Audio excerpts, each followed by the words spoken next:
Assalamualaikum warahmatullahi wabarakatuh.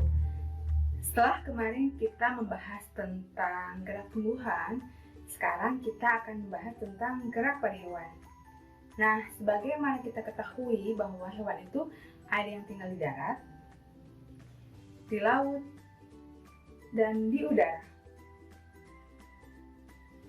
Ternyata tempat hidup dari masing-masing tumbuhan tersebut berpengaruh terhadap bentuk tubuh dari hewan tersebut. Nah, apa sih pengaruhnya? Kita bahas yuk satu-satu.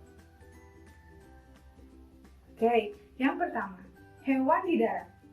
Hewan di darat itu sering sekali bergerak di atas tanah.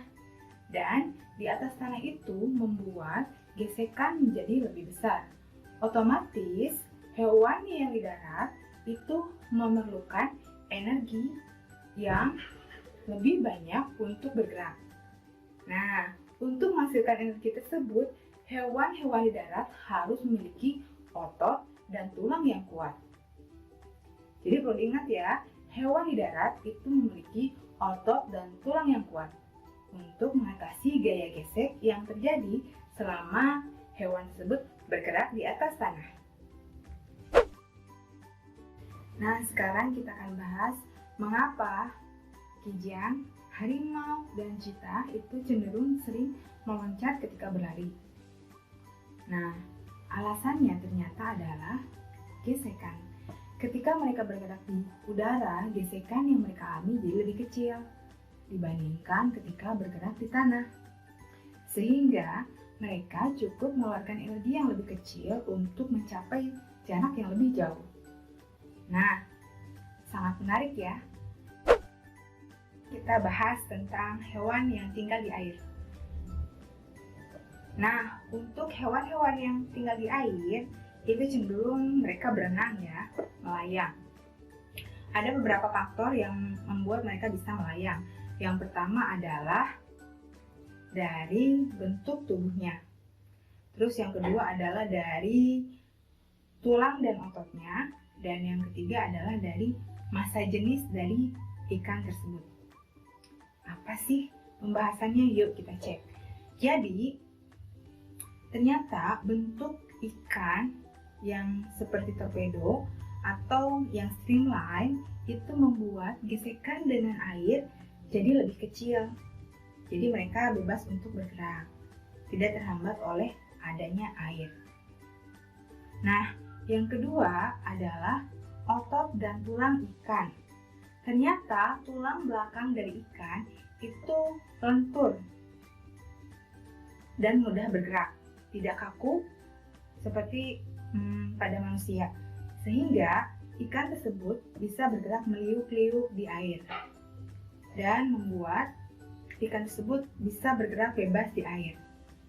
Tidak hanya itu, ikan selain memiliki tulang belakang yang lentur, ada juga sirip dan ekor yang membantu ikan tersebut menjadi bergerak lebih cepat.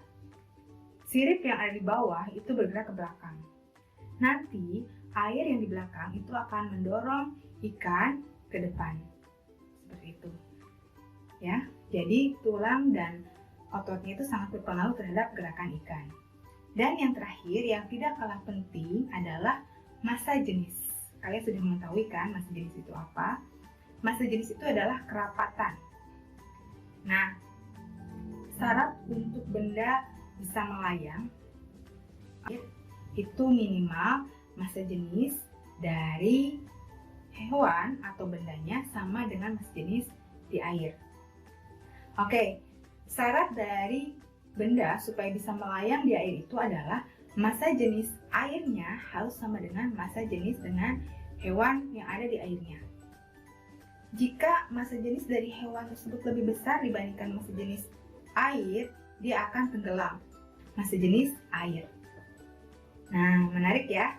Jadi ada 3 faktor utama yang perlu kita perhatikan untuk hewan-hewan yang bergerak di air. Yang pertama adalah bentuk tubuh dari ikan tersebut.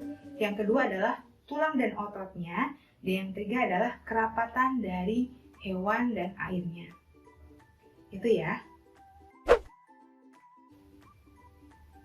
Nah, sekarang Yang terakhir adalah bagaimana sih cara gerak hewan-hewan yang ada di udara?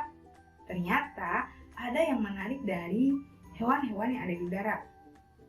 Mereka memiliki otot dan tulang yang lebih kuat, tapi massa dari tulang hewan yang ada di udara itu ringan, sehingga mereka bisa terbang melayang.